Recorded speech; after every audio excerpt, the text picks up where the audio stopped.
Golf. It's a game that has frustrated players for centuries. It provides an odd mixture of joy and pain for everyone who picks the game up. The game of golf cannot be perfected, though many have tried. And perhaps no one got as close to perfection as Mr. Ben Hogan.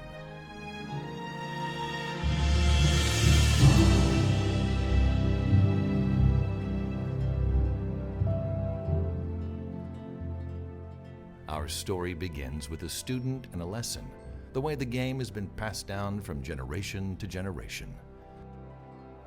What do you think was his secret? Well, there are many. I think it's the way he used his hips. I think it's the way he took the club from the top. I think it's how he got through the ball. I think it's how he released it. I think it's how his right arm got straight. I'm trying to keep that feeling of the uninterrupted motion of the sling that you taught me, and not try and steer it, or just let it do what it does, and then I make my adjustments from the ball flight. Yeah, here's how you practice that. So to really get the work around, what you do is, so what you were doing was still doing that too much.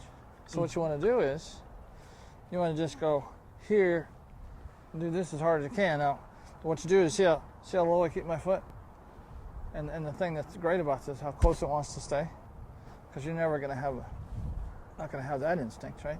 This wants to stay here, and then when we go through, you know, if you started throwing it, you go, well, that feels pretty silly. Why would I do such a thing as that? But you can pull it, right? There's no pull in a sling.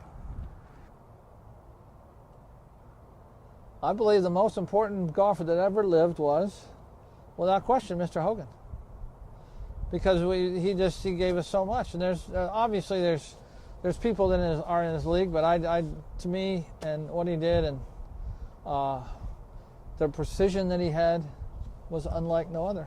Turn your wrists off, turn your arms off, get your hips through. What was that like? Boom. He wrote Power Golf in 1948.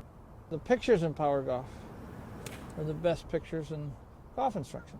And then the 5 lessons was a series of articles in Sports Illustrated that eventually evolved into a book. Hit the bag. Hit it halfway up the bag. Hit Mr. Hogan right in the waist. So you see this? So where do you think Hogan would be? Not sure. Okay, good answer. Stand right there. Here's where he'd be. Here's where you were. Slightly past your leg. He was right here. Inside of his left thigh. So he hasn't thrown it away. No, he's still pulling it. Hogan's like this when he hits it, like remarkably on his chest when he hits it. In the next frame, you go, okay, he's going to lose it. No, he actually has it on more. Because, like you said, we're going around in a circle, and this is inert, and I'm turning against it. I'm not using it at all. I'm not using my arm at all. Yeah. Right? So now we get to shoot. That's what gets shot, not this. What I think he did was he applied physics better than everybody else. Well, have you ever been to Texas? Just passing through. That would be a godsend for everybody that's Hogan interested.